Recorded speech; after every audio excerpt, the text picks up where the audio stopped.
এইবার আমাদের ট্রাম্প চাচা খেপে খিঁয় হয়ে যাবে। খিঁয় কেন? এক্ষুনি বলবো, ট্রাম্প চাচা কেঁপে খিঁয় হয়ে যাবে কেন, তোমরা অনেকেই শুনেছো এতক্ষণে। আমি এখানে ডিটেলসে আবার একটু বলে দিচ্ছি। কারণ হলো কি, ইন্ডিয়া এবং ইউরোপিয়ান ইউনিয়নের সাথে একটা ট্রেড ডিল হয়ে গেছে 2026-এ, এই বছর। যেই ডিলটাকে মাদার অফ অল ডিল বলা হচ্ছে। প্রত্যেক যা ডিল আছে সব ডিলের মা, সেই জন্যে এটাকে বলা হচ্ছে মাদার অফ অল ডিল। যেটা কিনা কাদের সাথে হয়েছে? কিনা ইউরোপিয়ান ইউনিয়নের সাথে হয়েছে, ঠিক আছে? যেটা বললাম, এই ডিলটা মাদার অফ অল ডিল। আর এই ডিল নেয়ার 20 বছরের ওয়েটিংয়ের অপেক্ষার ফলে এই ডিলটা হয়েছে। অনেক দিন আগে থেকে অনেকে শুনে আসছে যে ইউরোপিয়ান ইউনিয়ন এবং ভারতের মধ্যে একটা ট্রেড ডিল হবে, কিন্তু হবে হবে হবে হবে করে হচ্ছেই না। আর এই ডিলটা এফেক্ট করবে 2 বিলিয়ন পিপলসদের, 2 বিলিয়ন মানুষদেরকে এফেক্ট করবে। আর এটা পুরো বিশ্বের 25% ওয়ার্ল্ড জিডিপিকে হ্যান্ডেল করবে, মানে প্রভাবিত করবে। এই ডিলটি 2 বিলিয়ন পিপল মানুষদেরকে এফেক্ট করবে এবং ওয়ার্ল্ড জিডিপির 25%কে এফেক্ট করবে।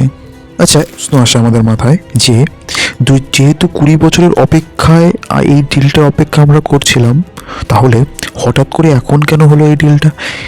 এখনই কেন হতে হলো এই ডিলটার? কারণ হলো গিয়ে, এই দেখতে পাচ্ছ, একমাত্র বলতে পারো যে এটা ট্রাম্প চাচার জন্যই হয়েছে একমাত্র।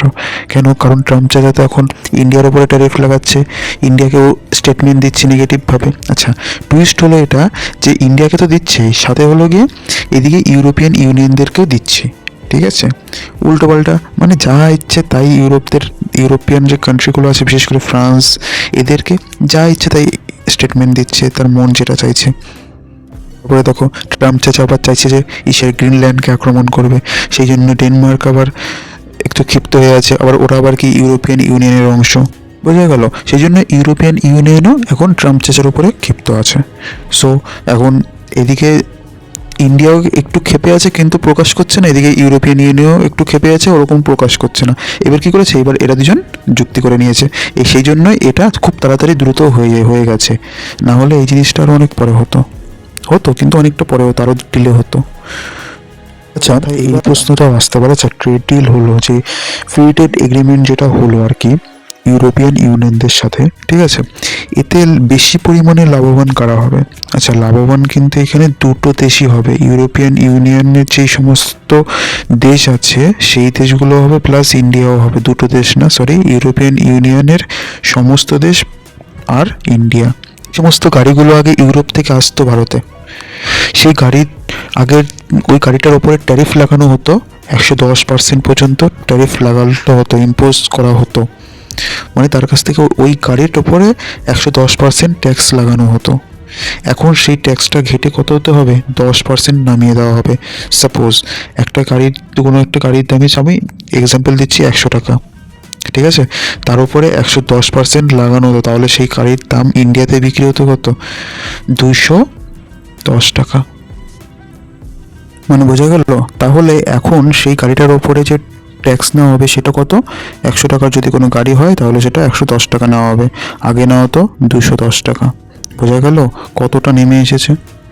অতএব সেই গাড়িগুলো এখন ইন্ডিয়ান যারা কিনবে তারা অনেকটা সস্তায় কিনতে পারবে, ঠিক আছে? এছাড়াও বিভিন্ন ইউরোপিয়ান ওয়াইন বা মদের বোতল, যে মদ থাকে, বিয়ার, এই সমস্ত জিনিস ভারতে সস্তা হয়ে যাবে। যারা একটু মদ খায় বেশি, মাতাল, তাদের জন্য খুবই আনন্দের বিষয় আর কি এরকম।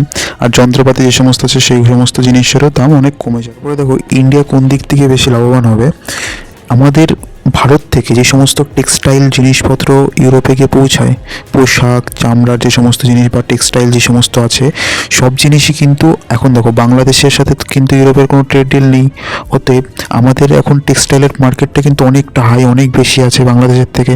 সো আর কোয়ালিটিওটা অনেকটা ইমপ্রুভ হয়েছে, অনেক ভালো ইমপ্রুভ হয়েছে। এটা হওয়ার ফলে ইন্ডিয়ার যে টেক্সটাইলগুলো আছে সেই টেক্সটাইলগুলো ইউরোপে ভালো পরিমাণে বিক্রি হবে। কেন বিক্রি হবে? কারণ ভারতে টেক্সটাইলের জিনিসপত্রের দাম যে রেটে বিক্রি হয়, ইউরোপেও ঠিক সেই রেটেই বিক্রি হবে। কেন?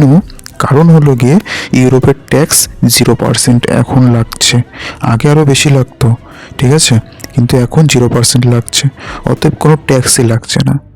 অতএব হ্যাঁ, আদার্স যে সমস্ত কান্ট্রি, বিশেষ করে বাংলাদেশ, ইউরোপে যদি জামা কাপড় পাঠায় তাহলে তার উপরে ট্যাক্স লাগবে। অতএব সেই জামা কাপড় বা পোশাক আশাকের দাম ইউরোপে, বাংলাদেশের পোশাক আশাকের দাম ইউরোপের দেশগুলোতে বেড়ে যাবে, কিন্তু ইন্ডিয়ার পোশাক আশাকের দাম ইউরোপের দেশগুলোতে বাড়বে না। যেহেতু বাড়বে না, সেই জন্য কি ভারতের পোশাকের ডিমান্ড কিন্তু ইউরোপে বাড়বে।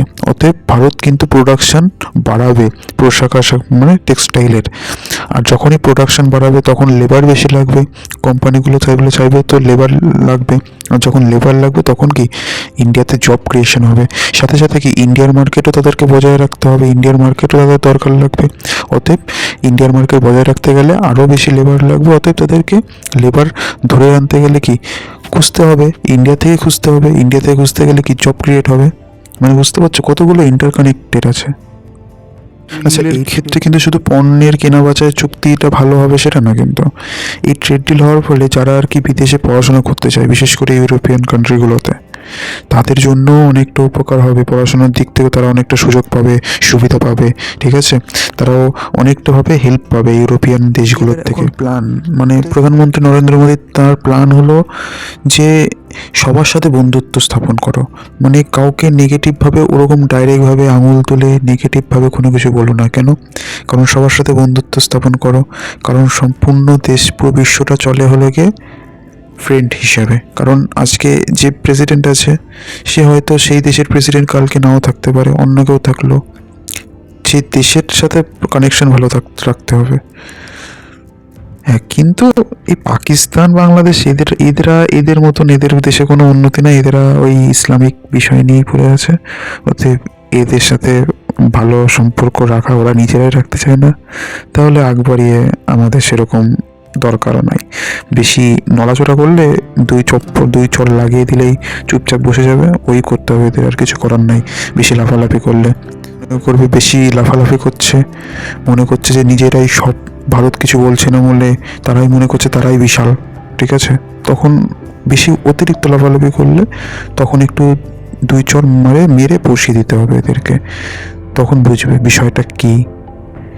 বলে না, যাদের সাথে ভালো, কখনো কখনো কারোর সাথে একটু ভালো ব্যবহার করতে হয়। তারপরে যখন ভালো ব্যবহার করার পরেও যখন সে মর্মটাও বোঝে না যে হ্যাঁ, তার সাথে খারাপ ব্যবহার তো করা হচ্ছে না, ঠিক আছে, তোমার মর্জিটা একটু দেখা হচ্ছে, সেটাও যখন বোঝে না, যখন সে না বোঝে, সে একই কাজ একই ভুল বারবার করে যাচ্ছে, ঠিক আছে, তখন যে যেরকম, তখন কথা এটাই আসে, যখন যে যেরকম তার সাথে সেরকম ব্যবহার করতে হয়। পাকিস্তান বাংলাদেশের লোকের সেই কোয়ালিটিতে এখন গিয়ে পৌঁছেছে। পাকিস্তান তো আগের থেকে ছিল, বাংলাদেশ এই রিসেন্ট গেছে, যখন তক্তাপলট হলো বাংলাদেশে। ওই বাংলাদেশ পাকিস্তান সবই তো একই মুলুক, লোকজন তো একই, কী আর বলবো। যাই হোক, ট্রেড ডিল নিয়ে তোমাদের কি বক্তব্য আছে সেটা কমেন্ট করে জানাও।